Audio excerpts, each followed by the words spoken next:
Hello everyone, welcome back to North Dakota Car Guy. In today's episode of Project Dream, I'm going to be showing you guys how to build your own rear bash bar for your drift car.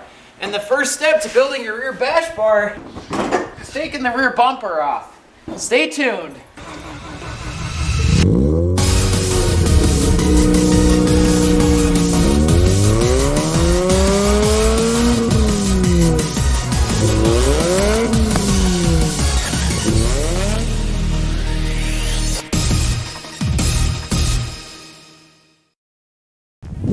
Alright, I'm sure the first thing you guys are wondering is, we're in a totally different garage. What happened to the checker floor? As you guys may know, that I have moved to a different town, still in North Dakota, so we're still North Dakota Car Guy. But we're in a different town now, different garage. We've got a different workbench going. I spent the past few months just redoing everything. We've got our tire stack there, new rims over there. We still got the old ones sitting back over there, but lots of stuff going on, lots of stuff. So I'm finally excited to get back into it. We're gonna be taking the rear bumper off, getting our tubing sitting over there. We're gonna get that all mocked up, and this time I'm gonna show you how to do it correctly, not like what happened on the front. Check out that video up here in the little tab. Before we even get started, it's a good idea to grab your car manual, and it's already gonna tell you where exactly all the bolts are right underneath there, and it goes along the whole side here. All right, with the hatch open, lift up the carpet, put it back here. These bolts right here is the ones we're gonna take out for the rear bumper. Pretty easy actually, just go all the way around there. 10 mil socket, let's get this sucker out.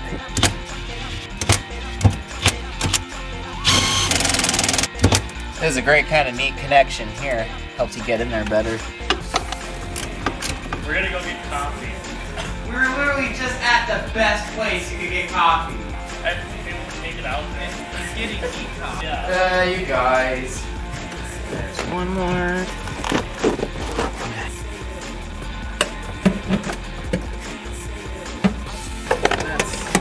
That's not gonna work. Alright, boom. Alright, once you get those out, you gotta go under here that match up to this lip here. There's one bolt there and they go all the way up.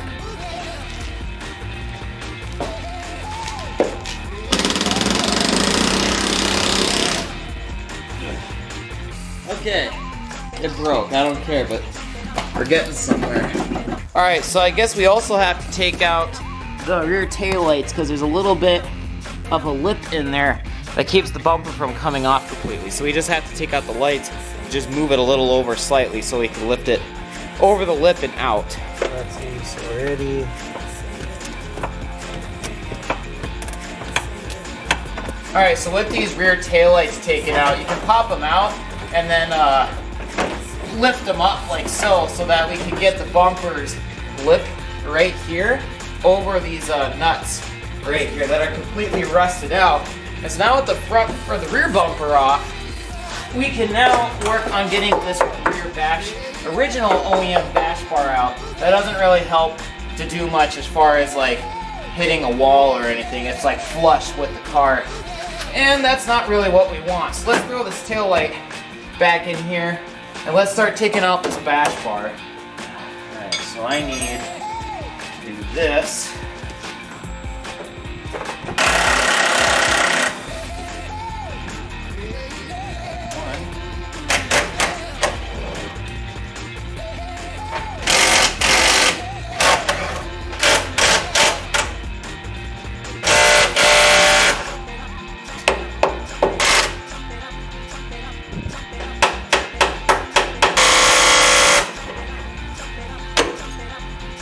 Yeah, check that out.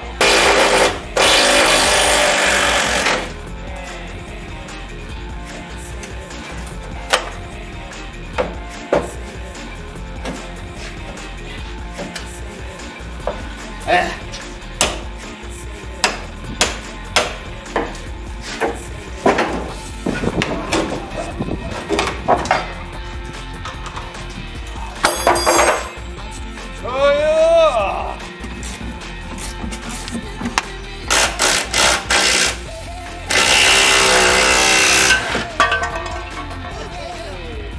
just buy yourself one of these, save yourself the hassle.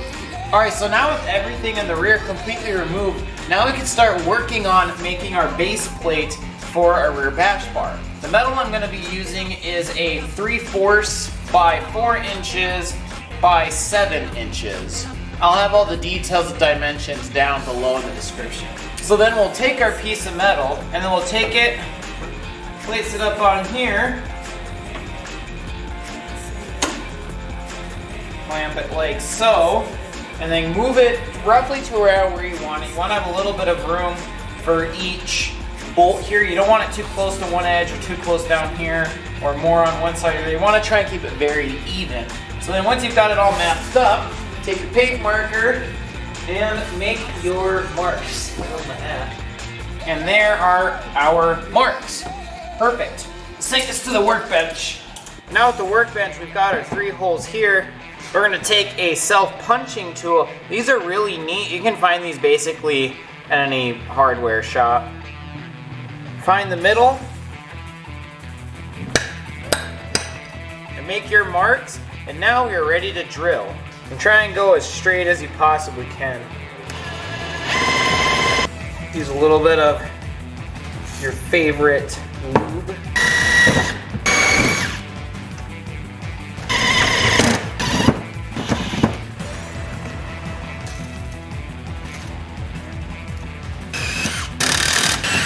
Then once you've got your holes marked up, find a bolt that's gonna fit through the hole first. Now these aren't gonna be the bolts we're gonna be using. We'll get to that later in the video.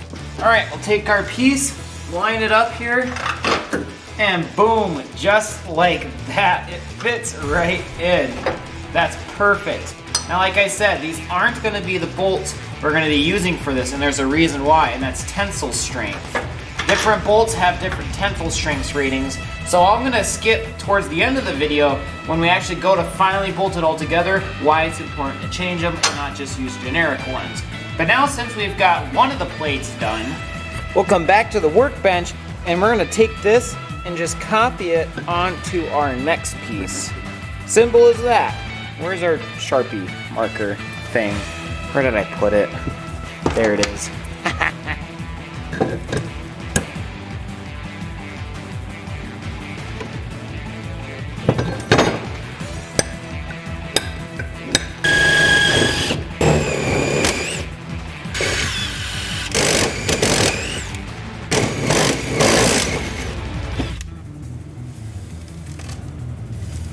Hey Bird! Hey, how's it going?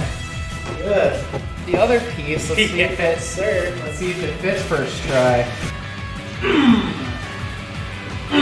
Silky. like.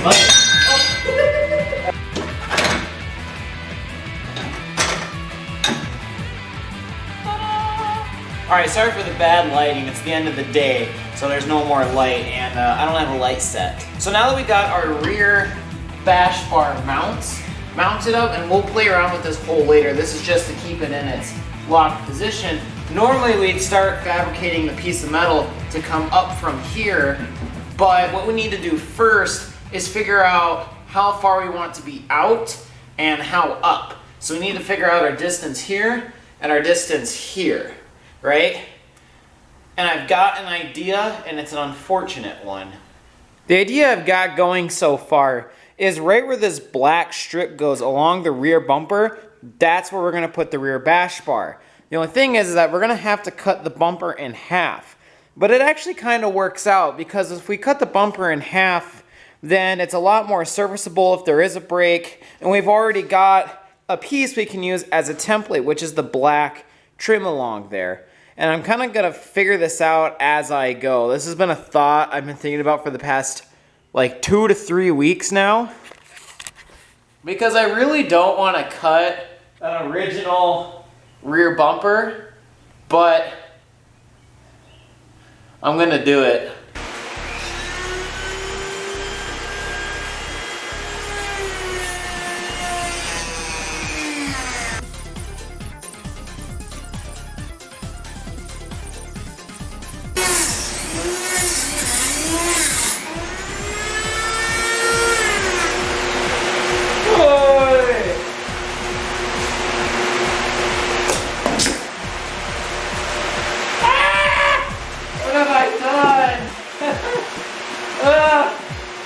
right, so we have the bumper mounted on the car. That is definitely some different vibe. But what we're gonna do is now I'm actually gonna cut this piece also, kind of along the same edge, just up at that corner there, because then that is exactly where our pipe is gonna run along. Right along that mark. And then we can actually use this as a template for our new piece. How crazy is that?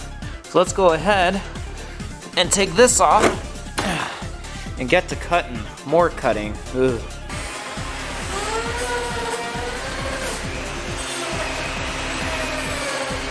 All right, so unfortunately my camera died last night, but we did get the piece all cut out, and we got the second part of the bumper back on the car. So what we're gonna do now is mock up our pipe to fit basically in this bend here. So we're gonna get the pipe bender all ready to go and show you how to properly bend the pipe this time instead of trying to eyeball it and all that other garbage. All right, so first things first, we need to measure how much pipe we're gonna need from this.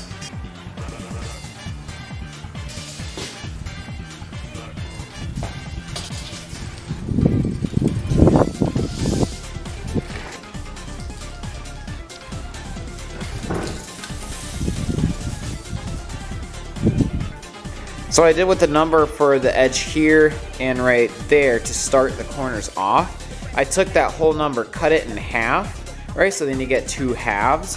And then I measured from, when I measured the full length of that, made a mark in the middle of that, and went from the mark in the middle of over there, and just went there, and then from the edges of the car out, I measured from the total end there and the total end in.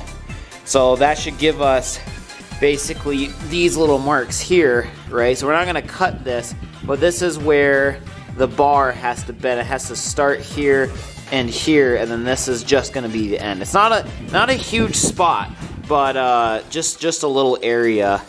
So what I'm gonna do now is I'm gonna cut, and I do have an extra piece just in case I mess this up. So our cut's gonna be like right here. And then this extra pipe here, we're gonna use for the supports that basically come out like that. And then once that's all bent up, and then we have room for those, we can mock that up there, and then we can start tack welding.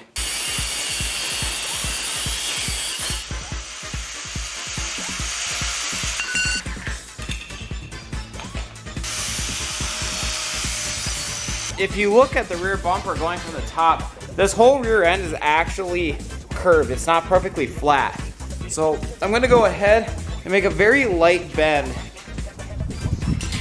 Okay, so you can already see it's actually just slightly bending. That is going to work. So I made the first bend for that. So now I have to figure out, okay, where is the bend at in correlation to like the angle or whatever. So I balanced it out on this pipe, right? And then what I did is I held it to that point and then got it to read right at 90. So as long as I have it close to the pipe, it'll be level. If I remove or mess with that here in any way, then the measurement's gonna be off.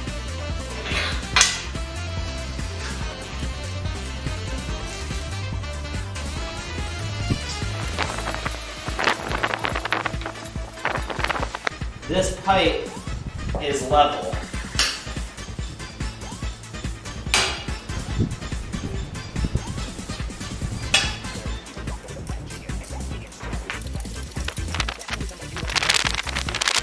I'm crimping the pipe.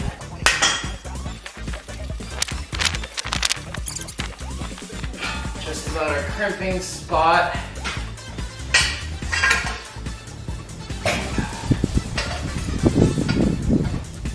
We're gonna have to bring it back slightly a bit.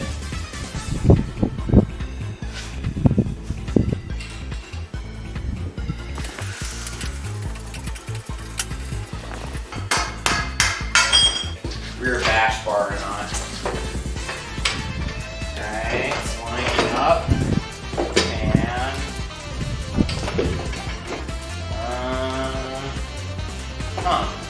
whatever the reason, this part likes to stick out more. So what I think I'm going to do is I'm going to bend it in here again. In here, in this kind of area, so that it kind of conforms back in, and that'll change the angle of this, and then I can just bend the tip if I need to. So as long as I just cut some of this material here, right, then we'll be lined up.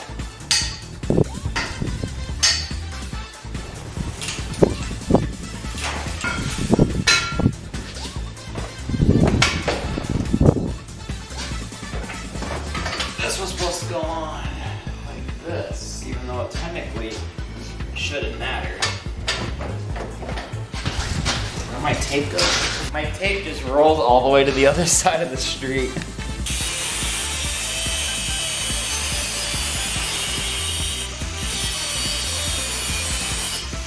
All right, so with all that fab work, it's all lined up. It's all in there. For some reason, this kind of bubbled out a little bit here, and I think it was because of when I like moved the position, I didn't move the other one right away, so that created this irregular kind of shape.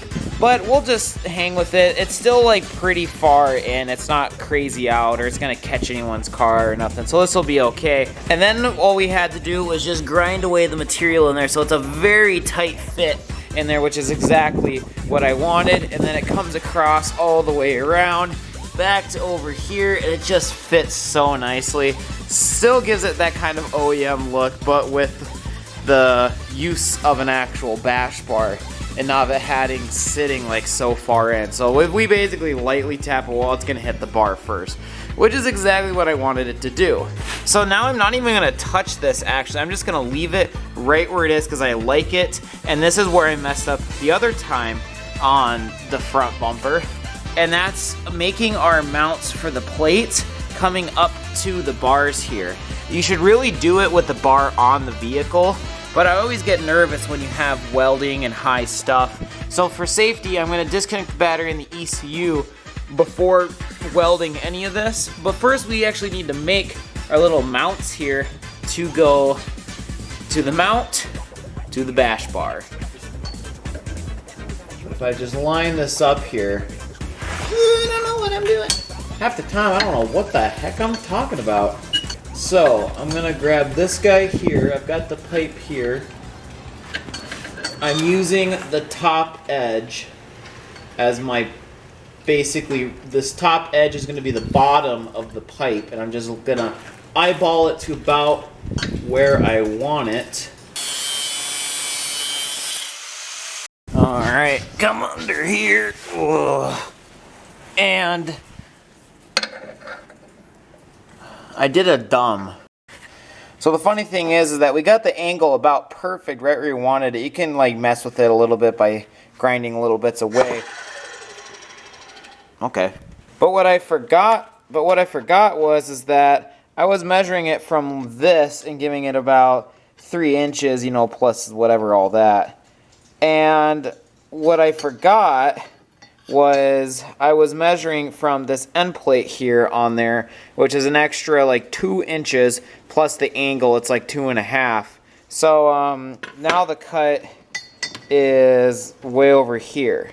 So yeah, let's give it a go. And that's why it's good to have extra pipe when you do this stuff, because you'll be dumb like me and have brain farts. All right, and look at that, already clearancing right there. So the angle is right where we want it, but as you can see here, our pipe's hitting. So the next thing we need to do is we need to notch it. And notching is essentially cutting a pipe like so that they fit nice and snug on there, so that when you weld it, you get a very tight join and everything just fits nicely and everything just, you know, kind of works like they're supposed to. There's a lot of great videos online on how to do this, so I'm not going to go too in depth, but I'll show you just the way like I do it, and it's pretty easy. So first thing you're going to definitely want is a caliper gauge. First we need to find the width of the pipe. Now this is like the 1/4 stuff I'm talking about. And it comes out to 1.5. So you take 1.5 and divide it by 4. So when you get that on your gauge, pretty close, 3.73 or however close, you then line it up on here and you're going to make a mark. And you're probably wondering, well, why don't I go to half, or why don't I do it shorter?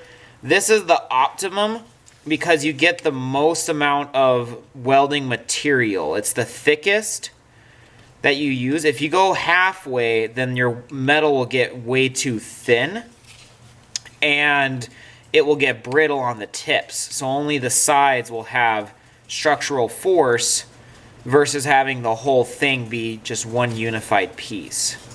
And then what you're going to want to do is you're going to want to figure out how you're welding the pipe. And since this is going to be facing this way, we've got a pipe running across this way basically. These tips here are going to be the ones we're not going to touch because it's going to overlap. Like so here, like that. But this is cut in a different angle. But it's going to be like that for our case. So we need to figure out how far to remove this material. So we're going to go to this piece here and try and find like an actual marker. Like I really like this like piece here that comes factory. We're going to put a little mark right in the middle there. And then try your best to find center going across this way. Like this would be top. So we're going to put it on the top side. Little mark there. Now we can look at the face. We'll go right across. Like so. And then using those 2 marks, we'll find our center on the other side. All right, now that we've got these marks here, we can draw the lines. And there's a really good video. I'll try and have it linked like up in this corner here or something. The poor man's way, and that's to kind of eyeball the line like that. And you don't have to worry about it being curved because we cannot cut curves with our cutting wheel. So that's what it's going to look like. It's going to look like that, and then we're going to take our cutting wheel and cut those off. And I've got my piece here actually already marked up, ready to go. But for the sake of showing you guys, I'm going to do it with this piece, and then I will do it with both of these. I'm going to make 2 of these in a row because then once you make one of them and it fits, you just copy it onto the other side, and then you're all good to go.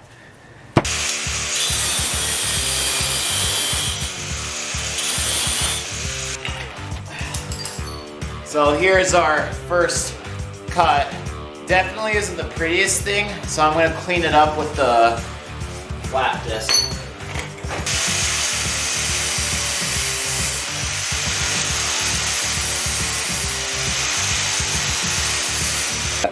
It's a little bit, it's not really level, so I have to take off more of this side, and that's just me being inexperienced, but you know, we'll fill it with weld. We'll just fill it in. All right, so we test our piece in there, and it looks like our notch is like right on the money, but we kind of have a little bit of a lip right there. So I'm gonna start taking away some material for that side now.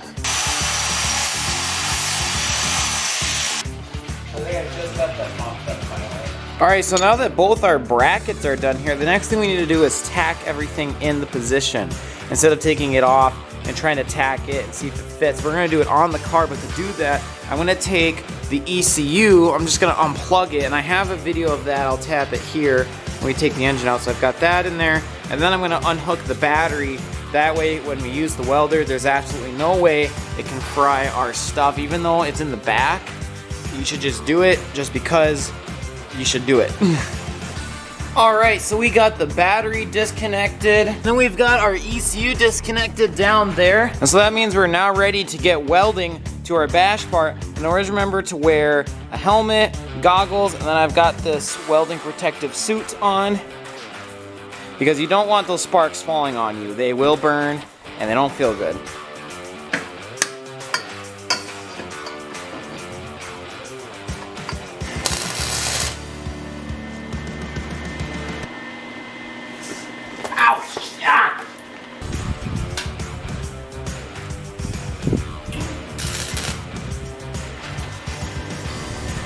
Okay, I think that'll work.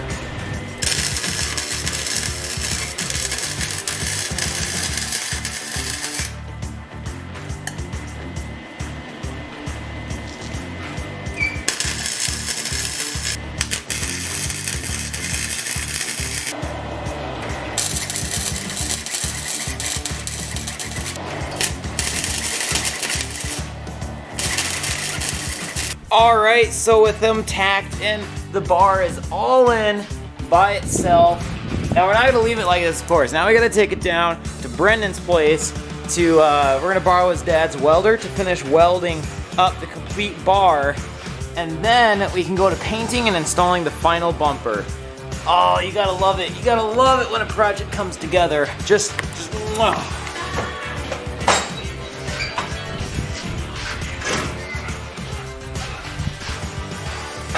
All right, so now we're at Brendan's place. What year was this? 76 Ford F-150? Yeah. It's a Ranger XL2. I gotta get that panorama shot. It's all dusty. Yeah, she's dirty. Yeah, And and likes freeze. to puke bumper steering fluid for some reason. You can follow him on Instagram. I'll add his tag. So thank you very much for letting us use the welder, and be sure to follow him, guys, because this is actually really cool. I dig this. I'll let Brendan snap too. He takes pictures of this every now and then.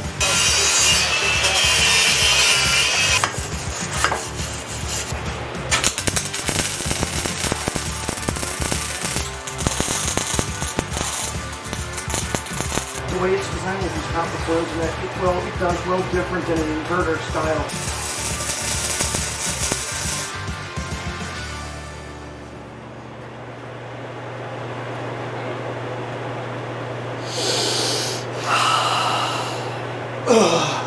Smells like money. Right? Gosh, I think I'm just disappointed that they don't look as pretty as my welds used to be.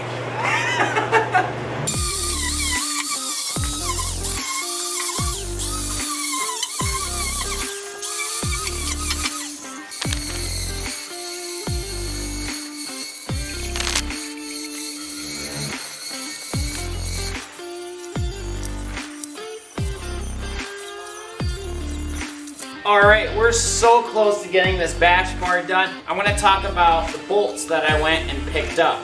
So the reason I wasn't going to be using those bronze ones was because we needed to get something that had a higher tensile strength. You look on the head right there, you can see it says 8.8, and that is the grade of the bolt. Well, now we're super close up. So what I did is I got 4 in the shorter length for the outsides, and then the slightly longer one for the inside that's got this taper on it right there, as you can see. Then we got a locking nut with the nylon inside of it, and then a washer for the outside. So it'll go in just like this, and this should be good enough for a rear bash bar. Now the one that's going down there, I probably will change to a bigger size in the future, but for now, these guys are gonna work. So let's go ahead and get the rear bash bar on the car.